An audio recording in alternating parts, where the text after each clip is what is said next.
continuamos por aqui, nessa jornada de reconstruir o altar da família com você. É um chamado divino, é tempo de nós, enquanto família, termos esta convicção de que é tempo, mais do que nunca, é tempo de nós, como família, decididamente nos posicionarmos. Somos família de Deus. Carecemos nos voltar para Deus. Olhe a volta, olhe quantos desafios precisam ser enfrentados, olhem quantas famílias estão em sofrimento, quantos filhos sem pais, quantos pais perdidos, casamentos desfeitos. Nós estamos aqui por uma missão que o Evangelho nos confia, das mãos de Jesus Cristo, para mim e para você. Reconstruir o altar, buscar o Senhor, alinhar a vida com Deus e usufruirmos dos frutos do Espírito, sermos felizes como família, família de Deus na terra. Vamos orar? Oremos juntos, pedindo: Deus, Pai, Criador dos céus e da terra, quem criastes a nós perfeitamente, mas veio o pecado e nos trouxe angústia, agonia de alma. Mas outra vez o Senhor se levanta em misericórdia, nos oferece a salvação e nós te louvamos, te bendizemos por isto, porque o Senhor nos trouxe de volta ao lugar de sermos tua família. Obrigada, Senhor, por nos acolher. Obrigada, Senhor, por nos perdoar. Obrigada, Senhor, pelo cuidado. Aqui, enquanto estamos na terra, cercados das dores causadas pelo pecado, da nossa natureza pecaminosa ainda viva, Pai, pedimos que o Senhor nos auxilie, nos socorra, que o Senhor nos ajude em nossas batalhas, que o Senhor vença as nossas guerras, que o Senhor seja presente na história de cada um de nós. Em nome de Jesus. Amém. Você sabe que aqui da nossa oficina nós temos extraído lições de alguns utensílios, de alguns equipamentos e que seja didático para eu e você aprendermos algo mais sobre o querer de Deus para a nossa família, para os nossos relacionamentos. Hoje eu quero falar a partir dessa peça-chave para quem quer paredes bem retas, quem quer nivelar, que nada saia do prumo, seja posto em seu devido lugar corretamente. O nivelador. Peça fundamental para que não fique torto, não fique mal. Sabe que eu moro numa casa que quando chegamos precisava fazer reforma e descobrimos que algumas das paredes eram simplesmente tortas. E ficamos espantados, como assim? Será que quem construiu não soube ou não tinha como fazer uso de um nivelador? Para deixar as coisas no seu nível certo, de maneira correta? Então, assim se faz ao grudar um quadro na parede, está torto, vai de um lado para o outro. Usa essa pecinha aqui, chave, para não errar. Mas o que a gente faz quando a vida da gente está torta? O que a gente faz que não seja somente as paredes da casa, como foi lá com o que encontrei onde moro? Precisamos corrigir, precisamos derrubar, fazer de novo, vai precisar reformar isso aqui. Está nos causando problemas, tem dificuldades no telhado. Põe no chão, faz de novo, levanta outra vez, nivelado, corretamente. Mas se for a vida, pergunta outra vez. E se é a nossa vida que está torta? E se é a nossa caminhada que está errada? O que a gente faz? Se é uma família que já não busca Deus, se é uma família que já derrubou o altar, ou nunca o teve, ou nunca o construiu. Se a vida está torta em família, o relacionamento precisa de ajuste, de nível, precisa. A quem nós vamos recorrer? Lá para minha casa, nós recorremos ao mestre de obras, a profissionais que sabem fazer. Mas e para a vida da gente? Quem é que vem nos trazer o prumo certo? Em quem devemos depositar a nossa total confiança para entregar a vida de modo a que ela seja posta no nível certo? E é o nível alto, o nível da vontade de Deus, do querer de Deus. A palavra de Deus nos dá muitos exemplos. Você vai lembrar, por exemplo, da história de Elias, quando Era necessário que o povo se desse conta de que estava vivendo de modo errado, fora do nível, fora do prumo da vontade de Deus. Houve um enfrentamento, inclusive, diante de todo Israel, entre Elias, o profeta de Deus, e os profetas de Baal. Sim, Israel, àquela altura, estava tão errado, tão fora do prumo, tão sem nivelamento espiritual, que se renderam para baixo e se tornaram simplesmente adoradores de Baal. Vem Elias, o profeta, segundo o mandado de Deus, com a autoridade de Deus, para chamar ao povo a uma mudança de vida. Precisavam enxergar quão mal estavam vivendo, quanta maldição estavam atraindo, quanta ofensa ao Deus Senhor, Criador e libertador daquele povo que outrora era escravo no Egito. Vem a voz profética, aquele homem que chama o povo à conversão, mas tem um enfrentamento a fazer aqueles falsos profetas que diziam mentiras e os ouvidos do povo acolhia mentira sobre mentira, até que se tornaram adoradores de Baal. Quando Deus se manifesta na atitude do profeta, a palavra de Deus diz assim, vem comigo ler o que está em 1 Reis, primeiro livro de Reis, capítulo 18, verso 30. Então, Elias disse a todo o povo, chegai-vos a mim, e todo o povo se chegou a ele. Elias restaurou o altar do Senhor, que estava em ruínas. O altar do Senhor estava em ruínas, enquanto o altar a Baal estava erguido. Por isso digo que muitas vezes não é só reconstruir, é também desprezar altares que devem ser derrubados, altares que muitas vezes têm recebido a nossa devoção, a nossa total atenção, muito trabalho, muita ocupação, enquanto negligencia a vida espiritual, enquanto negligencia o amor em família, enquanto negligencia buscar ao Senhor. Por isso temos visto a vida de muitas famílias cristãs tão semelhante àqueles que não professam fé alguma. Experimentam a mesma amargura, mentiras, traições. O adultério tem se tornado constante na experiência de muitos cristãos.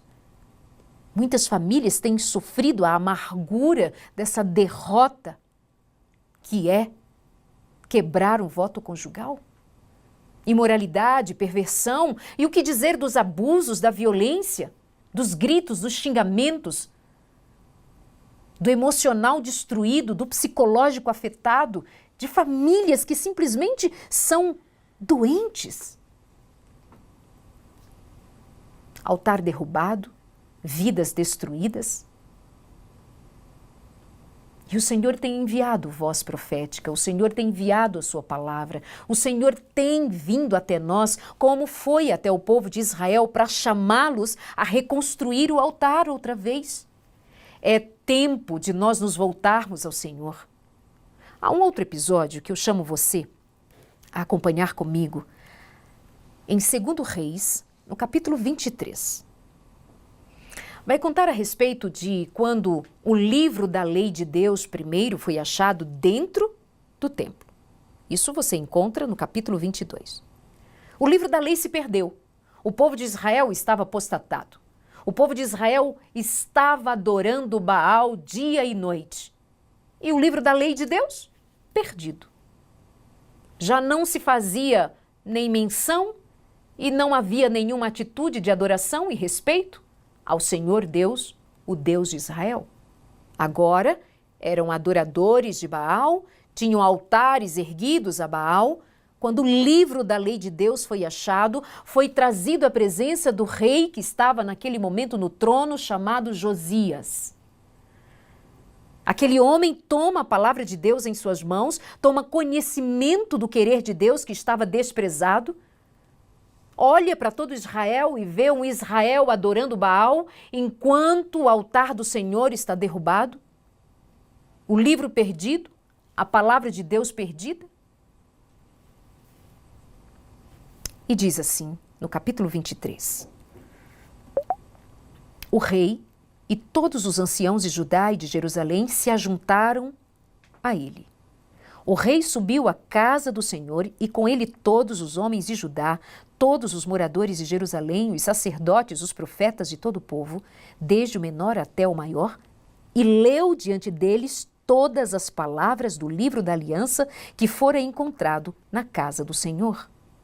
O rei se pôs em pé junto à coluna e fez aliança ante o Senhor para o seguirem e guardarem os seus mandamentos, os seus estatutos, os seus testemunhos, de todo o coração, de toda a alma, cumprindo as palavras desta aliança que estavam escritas naquele livro, e todo o povo aceitou a aliança. O que vai nivelar a nossa vida quando nós nos dermos conta de que estamos perdidos, tortos, vivendo errados, desencaminhados, nos distanciando de Deus, nos tornando adoradores do mundo, adoradores de Baal, do Baal moderno, dos deuses modernos, em torno dos nossos desejos comuns, dos pecados acariciados, de uma vida em família largada à mercê de um coração carnal? É tempo em que o Senhor nos chama outra vez, como chamou Israel, por meio de Elias, por meio de Josias, por meio daqueles que se permitiram ouvir a voz de Deus outra vez. Josias chamou os que estavam sob sua autoridade e apresentou-lhes a palavra de Deus, o que dá nível a cada um de nós que anda torto. Lembra da musiquinha que cantávamos ou ainda cantamos para as crianças? Que conheceu um homenzinho torto que morava numa casinha torta, que vivia uma vidinha torta? O que vai corrigir? A palavra de Deus. Foram lidas as palavras da aliança no livro da lei de Deus. Há uma convocação para que se voltem a Deus, guardem os seus mandamentos, os seus estatutos. Muitos de nós em família estamos vivendo essa vida errada, torta, infeliz, porque nós simplesmente nos perdemos dos mandamentos de Deus. E o convite de Deus é que nós voltemos a ouvir a sua voz, dizendo: filho, este é o caminho, andai por ele. Corrija o seu caminhar. Eis que eu abro diante de vós um caminho novo, andai por ele. Não se desvie nem para a direita nem para a esquerda, este é o caminho. E esse caminho tem nome. Esse caminho tem nome, o caminho é Jesus. Jesus é o caminho, a verdade e a vida, justamente ele é o prumo. É o caminho para quem está perdido acertar o seu destino. É a verdade para quem anda perdido em suas ilusões e mentiras que tem simplesmente destruído a tua identidade de homem, mulher e família, a nossa identidade de família em Deus. A vida é Jesus para as famílias que estão mortas, para os relacionamentos mortos, ainda que corpos perambulando, indo e saindo de dentro de casa, trabalhando, comendo, parecem vivos, mas são mortos. Há mulheres mortas emocionalmente, homens mortos, destruídos emocionalmente, muitas doenças emocionais, mentais, muita gente infeliz. Quantas pessoas atentando contra a própria vida? Amargurados, infelizes, e acreditem, muitos deles sabem o que realmente precisariam para que vivessem? Amor? Falta amor. E onde nós vamos buscar esse amor? Precisamos levantar o altar do Senhor, já é urgente. Precisamos dobrar os nossos joelhos diante de Deus, diante do verdadeiro Deus e não de Baal. Ir buscar esperança no Senhor, em sua palavra, em sua verdade, no seu espírito, e não nas mentiras, nas falácias, nas ilusões. Você pensa que será feliz com um caso extraconjugal? Você pensa que vai atender às razões do seu coração? Indo em busca de aventuras amorosas? Você pensa mesmo que será feliz, preenchido, satisfeito, se submetendo à baixaria da pornografia, da imoralidade? É isso? Não. Isso é caminho de morte. Isso é adorar a Baal. Isso é desprezar o Senhor, desprezar sua palavra, desprezar o seu reino, perder de vista a verdadeira alegria e um coração satisfeito. Eu vou orar agora por você. Eu vou orar por nós, pedindo a Deus por nós e nossa família. E eu espero que a cada dia, em cada um dos nossos encontros, outra vez o Espírito Santo toque ao seu coração e te chame a viver vida nova para a glória de Deus. Que sua família seja abençoada com muito amor e paz. Deus querido, eu entrego em tuas mãos, no nome de Jesus, estes casais, estes pais e os seus filhos, toda a família, os solteiros, os viúvos, os divorciados, todos que agora escutam esta palavra, que o Espírito Santo os toque, que sejam derrubados altares erguidos a Baal e sejam erguidos altar ou altares devidamente e exclusivamente teus, para a tua honra e glória, Deus. Queremos ser verdadeiros adoradores, queremos ser famílias visitadas pelo Espírito Santo, corrigidas, niveladas pela palavra do Senhor, pelos mandamentos do Senhor. O que o Senhor nos mandar, faremos. O que o Senhor nos disser, seguiremos. Pois queremos, Pai, somente a tua presença, o teu caminho, a tua verdade, a tua vida em nós. Em Cristo Jesus. Amém.